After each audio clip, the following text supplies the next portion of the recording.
Olá pessoal, estamos aqui novamente dando continuidade à aula de problemas atuais e bioética para a turma de enfermagem amanhã, onde estamos falando sobre a segurança do paciente.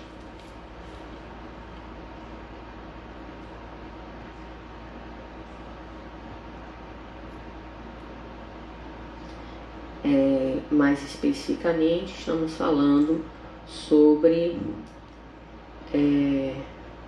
os protocolos, existentes para a segurança do paciente, e agora estamos falando sobre o protocolo de prevenção de lesão por pressão. Então, quem está chegando agora, que não havia colocado o nome na aula anterior, tá? A gente está na segunda parte da aula agora. Então, quem não tinha colocado o nome ainda, por favor, colocar para eu poder conferir aqui quem está presente e acompanhando as aulas, tá bom? Obrigada. Então, continuando, gente, de onde a gente parou, a gente estava falando sobre os impactos, da lesão por pressão nos serviços de saúde.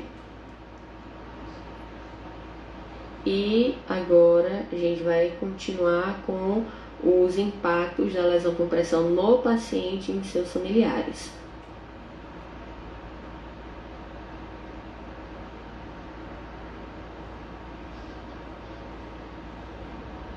Ana Beatriz, seja bem-vinda, Ana.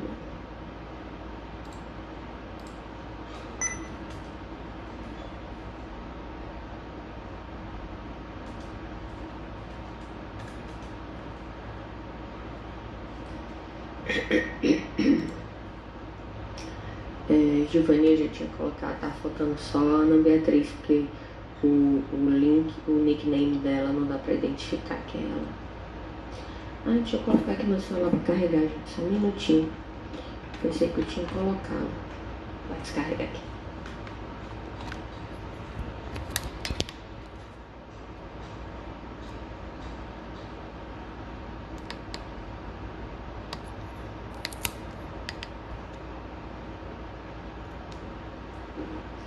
Prontinho, bateria devidamente instalada. Então, os impactos da lesão por pressão em relação aos pacientes e familiares. Eu gosto de ficar olhando para vocês, gente. Pronto, eu gosto de ficar aqui como se eu estivesse olhando para vocês, tá bom? Me dá agonia, fica só vendo a tela do slide. Então, vamos lá. Os impactos, ao nível de pacientes familiares é o seguinte. Primeiramente, o paciente, Então, como vocês falaram aí, a professora Mona, mostrou aí alguns casos para vocês, e eu pude também acompanhar junto a ela alguns atendimentos, e conhecer um pouquinho mais da parte da assistência, Lembrando que eu sou bióloga, não sou enfermeira, então algumas coisas, meu conhecimento fica limitado por não ter justamente a prática, não ter a formação ali na área de enfermagem, mas a professora Mona me auxiliou com isso aí. Então, em relação ao paciente, lembra que eu falei agora há pouco a questão de um paciente que teria ali um punho, de profundidade de uma lesão? Então, imagine, essa situação de um paciente acamado, onde ele está ali com a ferida enorme em suas costas, ou então em qualquer outra região, tá, gente? Não necessariamente as costas. Estou dando um exemplo porque foi um dos casos que eu vi. Então, essa lesão logo nas costas, onde você é acamado para você ficar se virando ali, ficando só de lado ou de bruço, dependendo da situação, se possível, porque se já for um paciente onde ele tem que estar entubado, onde ele já tem que ter, ele possa ter outras complicações ali, então já complica mais a questão da mudança do decúbito. Então, o ideal é se trabalhar com a questão da prevenção de lesão por pressão. E não só a questão de buscar tratamento pós a lesão se instalar. Então, Larissa Loren está dizendo aqui algumas vezes com comorbidade que influencia na cicatrização. Justamente. Então, é importante, né, que seja observado essas questões, que o paciente seja cuidado de forma a prevenir que a lesão se instale e não só buscar tratamento depois que ela já se instalou, certo? Porque depois que ela já se instalou, o dano já foi feito e aí já vai precisar de cuidados extras, né? E como foi Larissa Loren acabou de dizer, se o paciente tem ali comorbidades instaladas, né, doenças de base, então vai poder influenciar na cicatrização. Então não é trabalhar com o tratamento, e sim, primeiramente, evitar trabalhar com a prevenção da lesão por pressão. E aí a gente tem também o impacto nos familiares. Por quê? Se é um paciente acamado, esse paciente ele vai depender de cuidados.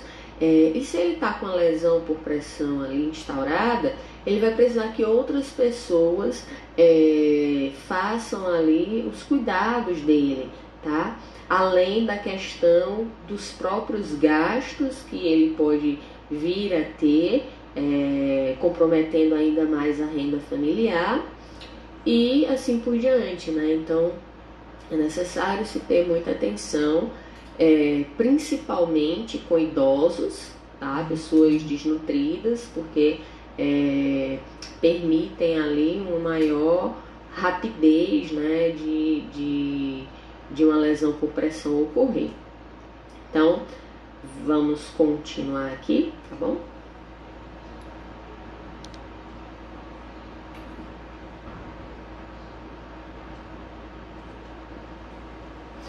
Então, sendo assim, alguns cuidados devem ser tomados para prevenir essas lesões, como a inspeção diária da pele.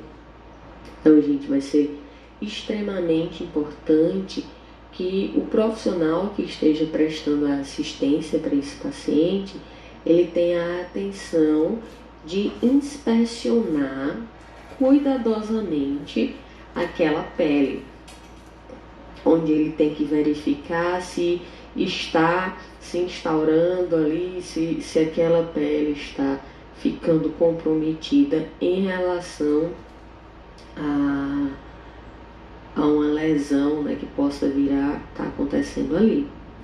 Realização de medidas para diminuir a pressão. Então, isso vai variar se for um ambiente hospitalar ou se for um ambiente residencial. Também vai variar se é uma pessoa que tem condições financeiras ou uma que não tem. Porque, por exemplo, como eu posso exigir, você tem que trocar o colchão por um colchão d'água, né? Como que eu posso exigir isso de uma pessoa que ela mal tem uma cama? Então, é importante que seja observado, né, as questões em relação à realidade daquele paciente e que se trabalhe com a prevenção, que evite-se que essa lesão por pressão ela se instale, evite-se que o paciente agrave o seu quadro de saúde pela falta de cuidados na assistência. Uma das coisas que é o mais básico é a questão da mudança do decúbito, que deve ser realizada e acompanhada, né, diariamente dentro daquela assistência que vai estar sendo prestada para ele, seja domiciliar ou hospitalar. Então, a otimização da nutrição e hidratação do paciente. Isso a nível hospitalar fica mais fácil, porque vai estar sendo administrado pelo próprio hospital. Então, teoricamente, os nutrientes e hidratação que o paciente está necessitando, o hospital vai estar disponibilizando. Como eu falei, teoricamente, né? Na prática, nem sempre é o que a gente vê. Mas imagine isso de um paciente acamado em casa. Peraí, Clarissa fez uma pergunta. Como popularmente se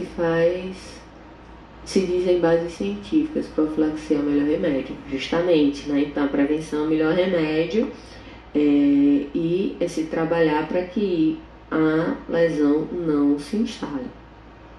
Então, como que eu posso, mais uma vez, exigir uma boa nutrição, uma boa hidratação de um paciente que não tem o que comer, né? Um paciente pobre, um paciente ali que os seus familiares não podem dar todo o cuidado necessário para eles, ter atenção, a mudança de decúbito, entre outras coisas. Se as pessoas precisam trabalhar para ter um mínimo, né, de dignidade ali em relação a ter o que comer para sobreviver, não é nem o que comer para ficar saudável, não, é para sobreviver. Então é importante, né, se ter ali também atenção às necessidades sociais daquele paciente, certo? Porque é muito fácil dizer, você tem que fazer isso, isso e aquilo, você tem que comprar colchão d'água, você precisa comprar creme X, Y, Z, você precisa fazer isso, tá? Então, como, gente? Como que você vai fazer isso se o paciente ele não tem condições financeiras, né?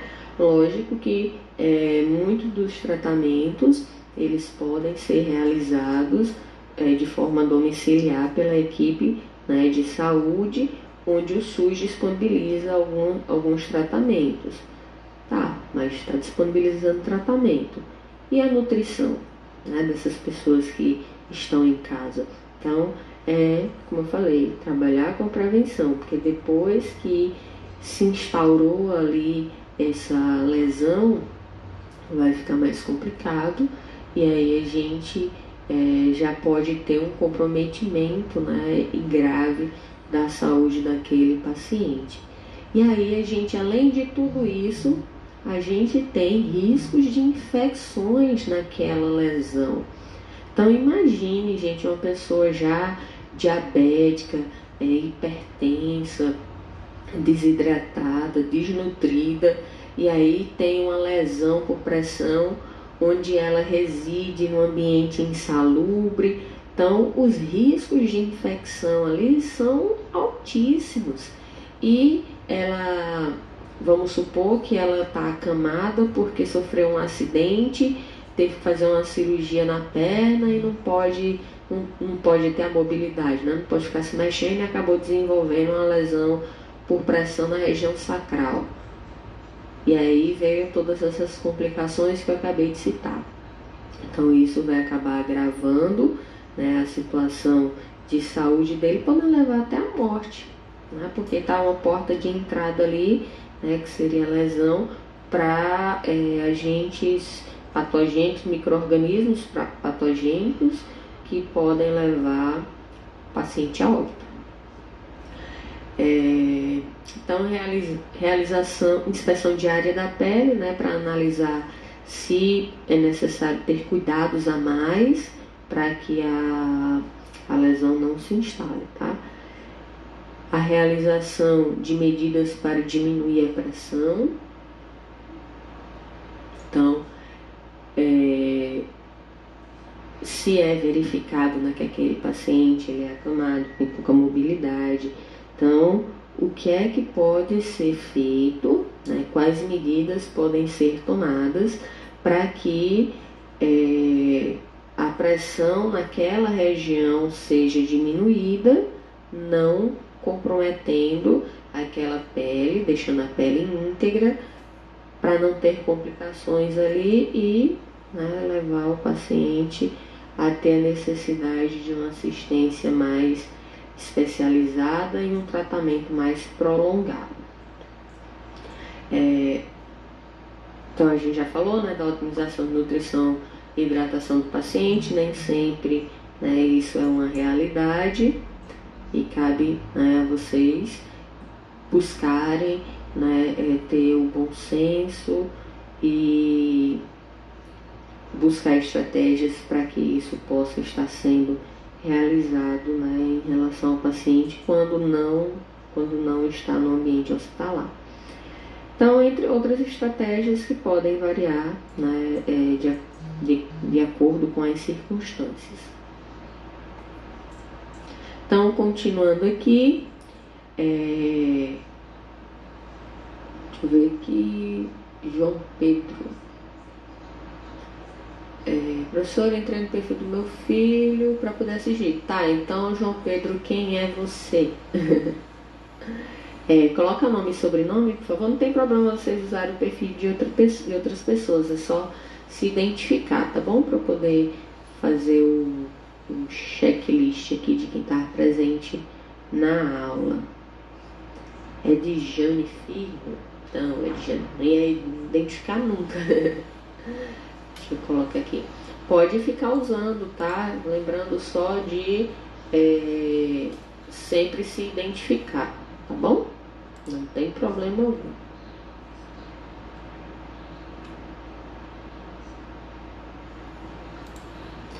Então, vamos fazer um resumo, né, dessas questões que a gente estava falando dos protocolos de segurança do paciente, onde é necessário fazer uma identificação correta, né, do paciente. Silvio, você está pagando problemas atuais em bioética também? Só para eu saber, porque essa turma é para...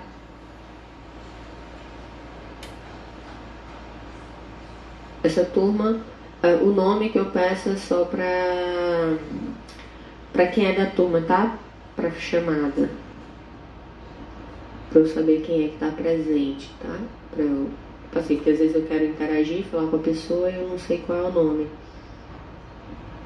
Então, Silvio, depois informa aí se você tá nessa turma, se tá pagando problemas atuais em bioética também, tá bom? Na manhã. Ah, então tá bom. Eu suspeitei. Mas pode assistir, tá? Não tem problema algum. Pode assistir e pode participar. Não precisa pedir desculpa não, sem problemas. Pode, como eu disse, pode assistir e pode participar. É só para eu poder ter o controle de quem é da turma, tá bom? Então, o resumo, né, do que a gente viu nessa aula de segurança do paciente, que estamos finalizando hoje, mas a gente já tinha começado há alguns dias. Então, é necessário que haja a identificação correta do paciente, né? Então, identificando o paciente através de uma pulseira, hoje em dia é o mais utilizado, né? Ou etiqueta. Então, determina com segurança o indivíduo como sendo legítimo receptor do tratamento ou procedimento. Então, identificando o paciente com nome completo, data de nascimento, nome da mãe, número de protocolo, né, informações que você saiba que aquele paciente é aquele paciente que precisa receber aquelas orientações, aquele tratamento, né, aquela assistência de saúde. Então, no 2, melhorar a comunicação entre os profissionais de saúde. Então, problemas de comunicação são os mais comumente encontrados nos casos de erros mais sérios na saúde. Determinar estratégias melhoram a comunicação e o trabalho em equipe, usando os recursos institucionais disponíveis, visuais, auditivos, virtuais, escritos e etc. Então, a comunicação entre os profissionais é uma coisa que a gente está debatendo muito, né? Inclusive desde aquele vídeo Aprendendo com os Erros, onde a gente viu, né, uma cascata de erros ali, que foi desde da prescrição errada do médico, aí depois o farmacêutico identificou que tinha um erro, mas não quis assumir a responsabilidade, né, e depois a enfermagem. Então, erros em cima de erros, que no final quem acabou tendo, né, sua vida comprometida foi a paciente. Então, a comunicação é extremamente importante. A comunicação escrita, a gente pode citar como exemplos prontuários, né? Então, é uma forma de comunicação onde o paciente ele vai estar sendo identificado, né, toda a sua situação de saúde e os profissionais que troquem, né, de plantão, eles vão saber devidamente que aquele paciente tomou tal medicação, o horário que ele tomou, qual é a patologia dele, quais são as complicações que ele tem, quanto tempo ele está internado, entre outras coisas que vão ser identificadas e observadas ali no prontuário e que qualquer profissional que chegue ali, né, para render o plantão, ele vai poder ter o conhecimento da situação de saúde daquele paciente, que vai ser o registro dele, né, através do prontuário, como se fosse o diário dele, né, só que dos seus aspectos de saúde, e aí todos os profissionais vão poder justamente observar que ele está sendo feito, os cuidados estão sendo feitos da forma correta ou não, né? E aí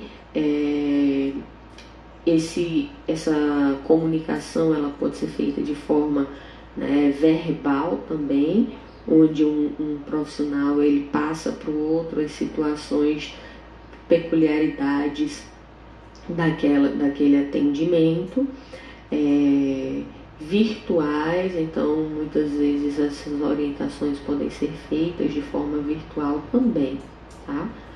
O 3, então melhorar a segurança na prescrição, na dispensação e na administração de medicamentos.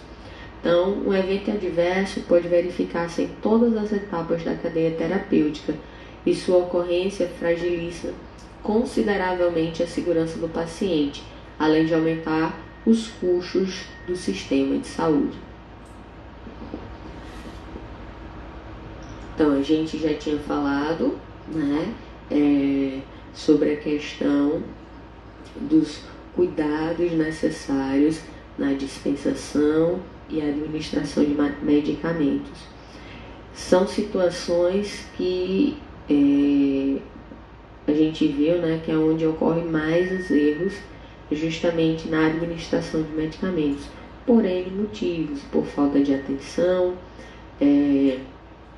por prescrição errada, por não seguir os protocolos utilizados, pelo excesso de confiança. Então, por vários motivos, você pode estar levando a vida de um paciente, né, deixando ali vulnerável simplesmente porque você não está fazendo a sua função de colocar em prática ali as observâncias, vamos dizer, as observações, né, do que deveria estar sendo para uma melhor assistência de saúde daquele paciente. O 3, sim, continuando o 3, né, a gente na prescrição, ele deve ser feito, né, quando escrito à mão de forma legível, né, de forma que os profissionais eles consigam saber, por exemplo, que o paciente está precisando de, sei lá, 1 miligrama de determinada medicação e não 7. Então tem pessoas que têm uma letra, né, que você olha para um e para um 7 e não sabe identificar qual a diferença entre eles. E 1 miligrama para 7 miligramas é muita coisa de diferença, né? 7 vezes mais.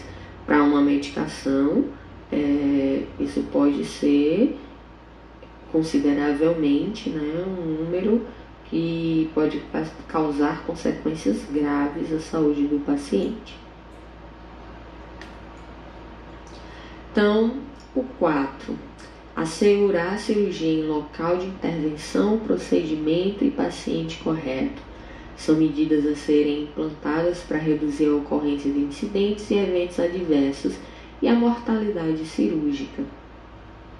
Então, a questão da cirurgia segura, né, é um ponto extremamente importante que deve ser levado em consideração para que os pacientes não tenham o comprometimento de sua vida simplesmente porque os profissionais eles não seguiram os protocolos, né, os checklists necessários para poder fazer uma cirurgia segura naquela pessoa, naquele paciente. Então, você errar o local da cirurgia, né, você vai amputar um membro e amputa um saudável, né? Então imaginem a situação de você ter que ir 2 vezes, né, no serviço,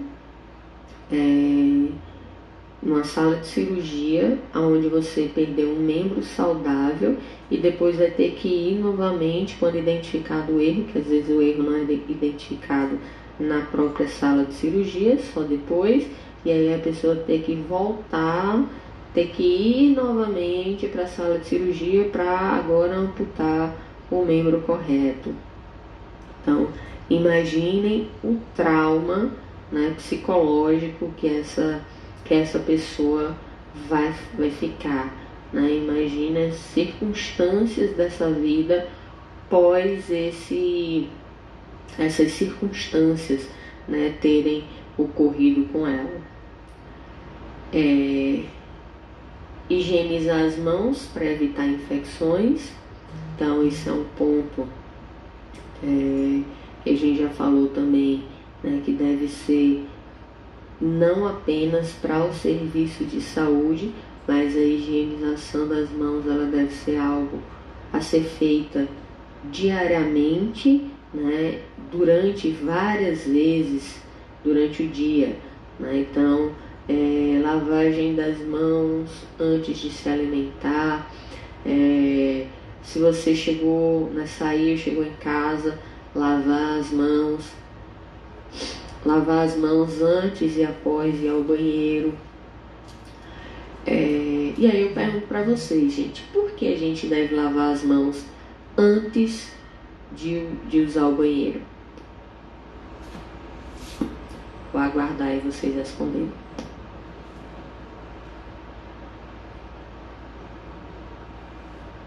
Bem-vindos, Robenice, Ricardo. Sejam bem-vindos à aula de Problemas Atuais em Bioética. Estamos falando sobre a questão da segurança do paciente. E aí, gente, me digam aí na opinião de vocês se é importante ou não a lavagem das mãos antes de você usar o banheiro e por quê?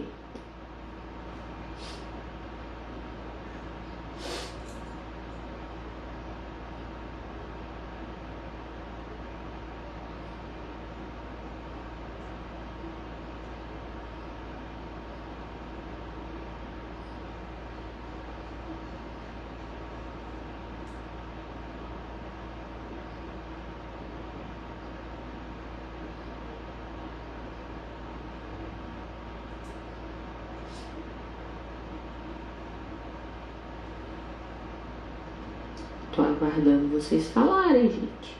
Bora, a aula tá acabando.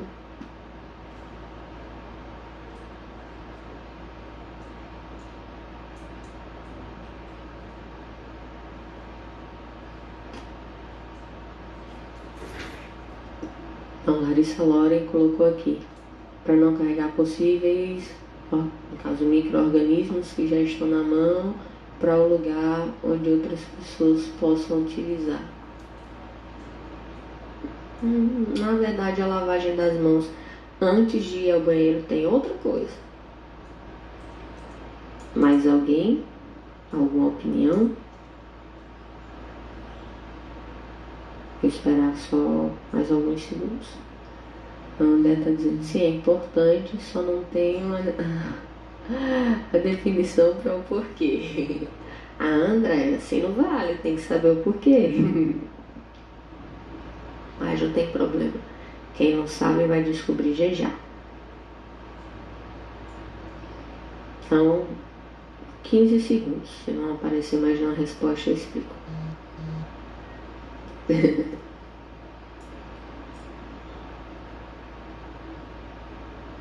Bom dia, Nani. Para não levar contaminação para onde, Lucicleide?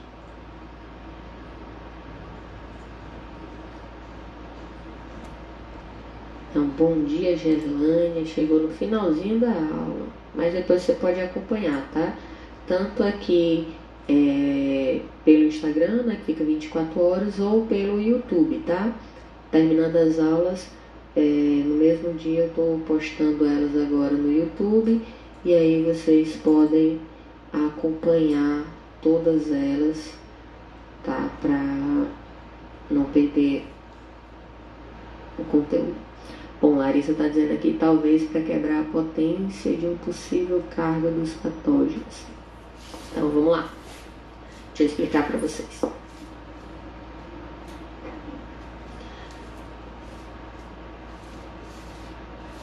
Isso, antes de ir ao banheiro. Então, vamos lá. Vamos pensar num homem, tá? Vou dar um exemplo de um homem.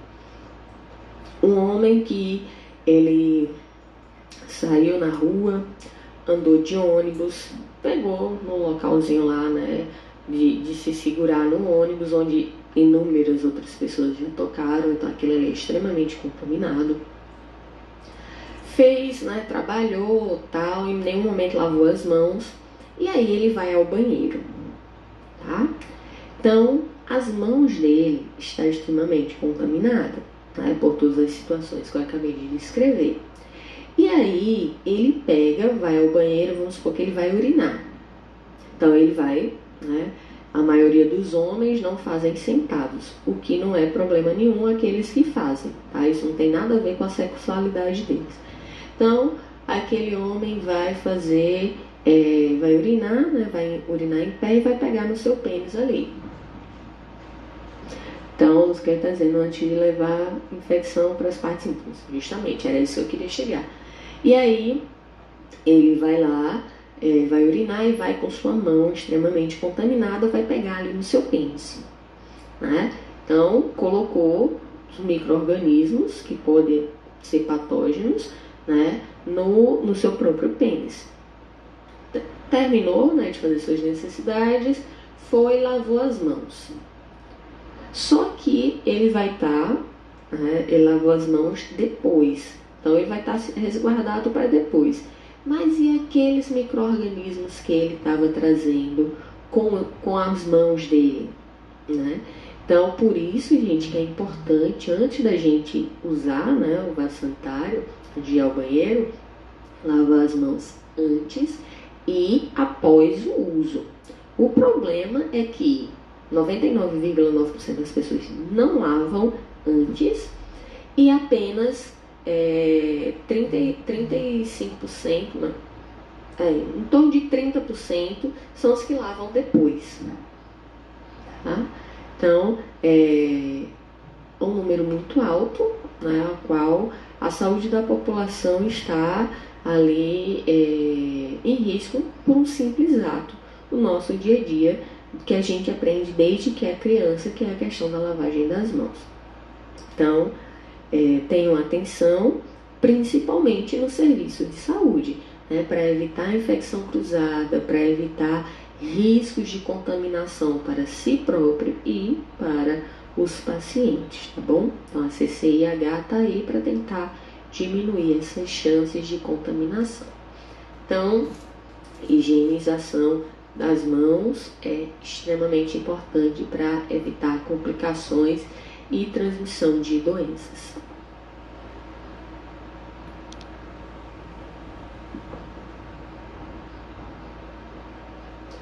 Então, Larissa está dizendo aqui, ou seja, tanto antes como depois para eliminar os patógenos das mãos. Justamente, Lari. Então, tem que ter atenção e cuidados, né, relacionados à higienização correta. Então, por último, né, aqui o item 6, foi o que a gente falou agora há pouco também, a questão de prevenir lesão por pressão e reduzir o risco de quedas, tá? Os dois na mesma categoria aí, porque você pode, por exemplo, através de uma queda, fazer com que o paciente fique mais tempo internado, podendo elevar as chances dele ter ali uma lesão por pressão. Então, a manutenção da integridade da pele dos pacientes restritos ao leito tem por base o conhecimento e a aplicação de medidas de cuidado relativamente simples. Queda em pacientes gera impacto negativo pelos danos de natureza grave que produzem, além de contribuir para aumentar o tempo de permanência hospitalar e os custos assistenciais, que poderiam ter sido minimizados se o paciente não tivesse sido exposto àquele risco de uma lesão por pressão ou aquele risco de queda, né, que foram concretizados, comprometendo ali a saúde do mesmo, agravando o seu quadro, necessitando dele ficar mais tempo no serviço e também gastando mais, né, pela sua internação. Então, gente, alguma dúvida? Tedinho se despede de vocês aí, tá? Então, vou explicar agora como vai ser a nossa avaliação na próxima semana, tá bem? Nossa atividade avaliativa. Então, se vocês tiverem dúvidas, vocês podem perguntar, tá? Que eu vou ler. Então, sem dúvida. Então, em relação à nossa atividade avaliativa da próxima semana, a gente vai fazer o quê? Beleza, né? Você está dizendo sem dúvidas, informações claras, os tratamentos sem dúvidas. Então, gente, deixa eu só desligar aqui o cachorro, que fica fazendo barulho.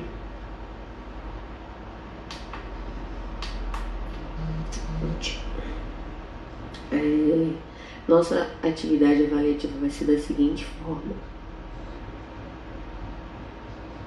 Vige, Larissa Lore, tudo claro como petróleo, então, vixe, tá tudo muito ruim aí a situação.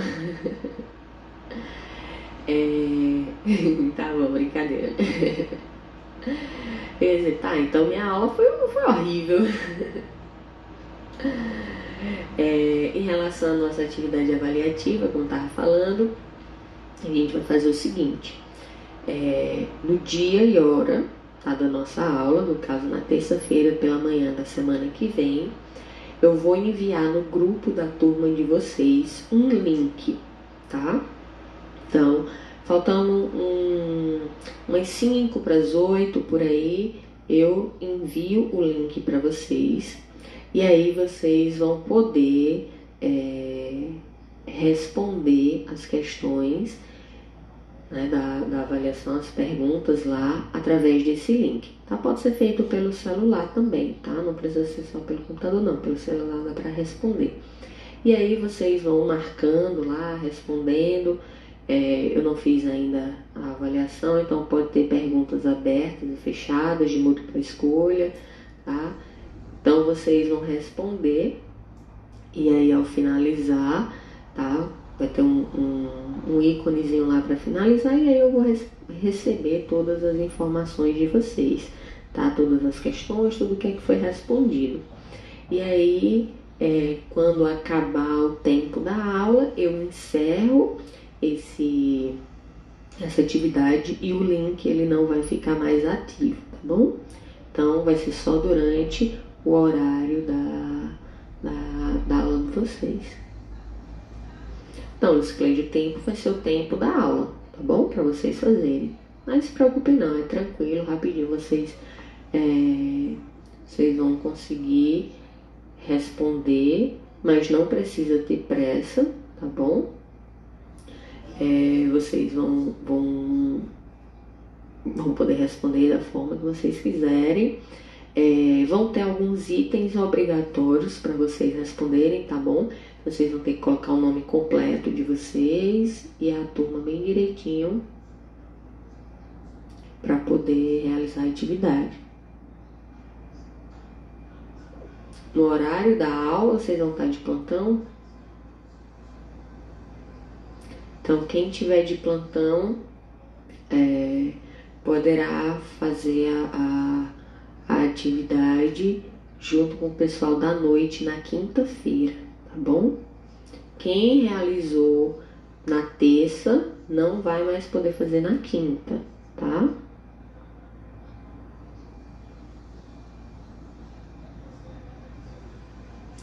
Rafaela tá dizendo que a escala dela mudou. Tá bom. Então, ou na terça ou na quinta, certo? Vão ser os 2 dias aí que vocês vão ter para fazer essa atividade, certo? Então, vocês vão ter o tempo ali da atividade, vão ter as perguntas, tá? Para vocês estarem realizando a mesma. Então, no dia só que eu vou estar mandando para vocês o link, certo? E aí vocês enviando, eu vou estar com todas as informações de quem é aquela atividade, aí não vai ter problema de misturar com ninguém. Isso, Larissa Loren, vai ser na próxima semana. Larissa está dizendo enviar o TED logo após a conclusão da avaliação. Sim, Larissa, o TED vocês podem enviar. Eu vou ver se tem como eu colocar na própria plataforma uma opção de antes de finalizar a prova, vocês anexarem o TED de vocês, porque fica mais fácil para eu ter controle, tá bom? Então, a prova, a atividade, ela vai ser até essa aula 5, certo? Então, das aulas 1 a 5, a gente vai ter o conteúdo dessa nossa avaliação. Tudo bem? Pronto. Então, semana que vem não vamos ter lives, porque vai ser justamente essas atividades avaliativas. E aí, espero que na semana seguinte a gente já esteja com outra dinâmica aqui de como fazer as aulas para vocês, tá? Eu tô vendo aqui uma forma de fazer diretamente as lives pelo YouTube. E aí, elas já vão ficar gravadas lá direto para não ter que estar fazendo no Instagram, baixando, passar pro YouTube, e aí já fica tudo direto lá. Então, Larissa Lore tá dizendo que tá sem notebook, vai ter que enviar para o seu WhatsApp. Com plataforma aceita foto do celular. Então, eu vou verificar, tá, Larissa Lore? Mas eu não quero pelo meu WhatsApp, tá? Porque senão tem um monte de conversa de WhatsApp que eu ainda nem vi, de um monte de aluno que mandou. Eu tô sem tempo de estar acompanhando o WhatsApp. Na verdade, às vezes fica um monte de conversa, eu só faço encaminhar as coisas. Eu nem li as conversas que tinha lá. Não, Nani, não vai ser pelo Instagram a atividade, tá? Eu vou mandar um link para vocês no grupo da turma do WhatsApp, e aí vocês vão, durante o tempo de aula, esse link vai ficar ativo para vocês responderem. Depois eu cancelo o link e vou corrigir a avaliação de vocês. No caso, todas as pessoas que fizeram o TED em grupo deverão colocar também. O TED é em grupo. Eu vou ver como que eu faço isso, tá bom, Luísa? Qualquer coisa, vocês só enviam o TED pro meu e-mail mesmo, tá? Eu vou ver como que eu posso fazer essa dinâmica para ficar mais fácil, porque senão meu e-mail tá virando um caos de tanto trabalho, de tanta coisa que tá chegando nele, tá? Como são muitas turmas, acaba confundindo tudo, tá bom?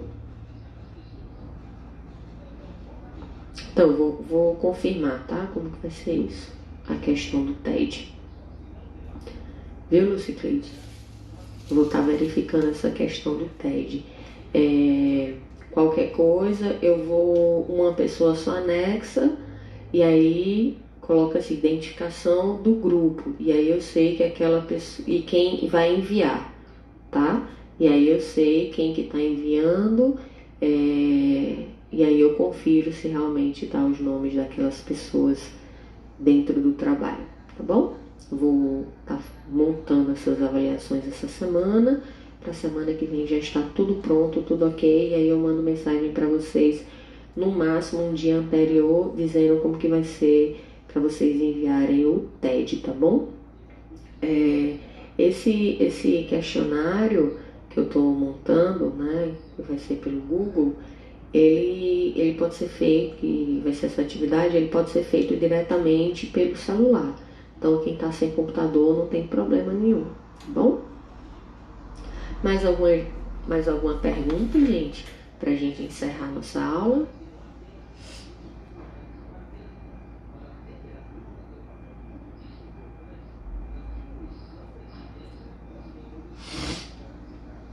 Ok? Então, pessoal, tenham uma ótima semana. Lembrem-se de ficar em casa na medida do possível. Tudo certinho, né, Larissa? Espero que vocês estejam bem. Aquelas pessoas que precisam, né, estar trabalhando em ambientes hospitalares, tenham todo cuidado, tá?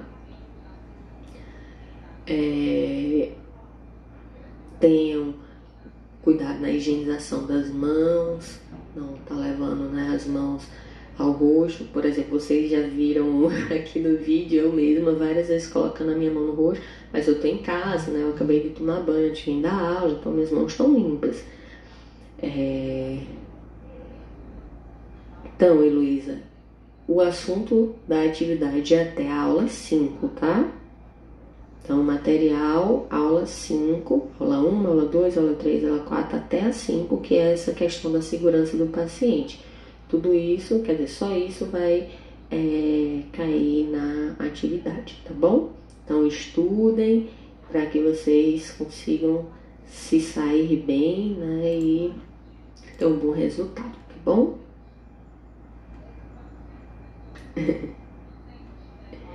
Então, gente, nos vemos na próxima semana, tá bom? Qualquer coisa lá no grupo, vocês podem perguntar na medida do possível.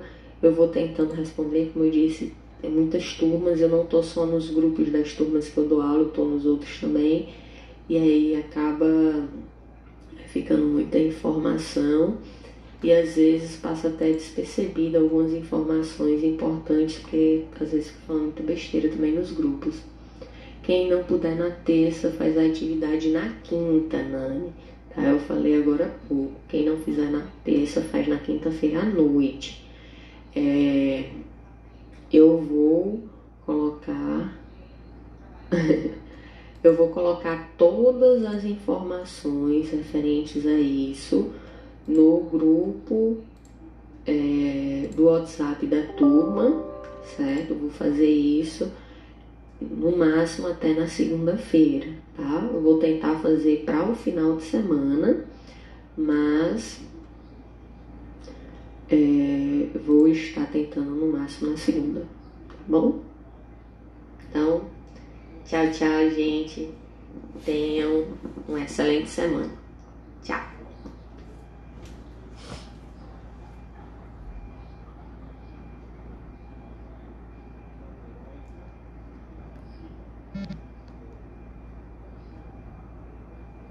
Aí, eu vou encerrar.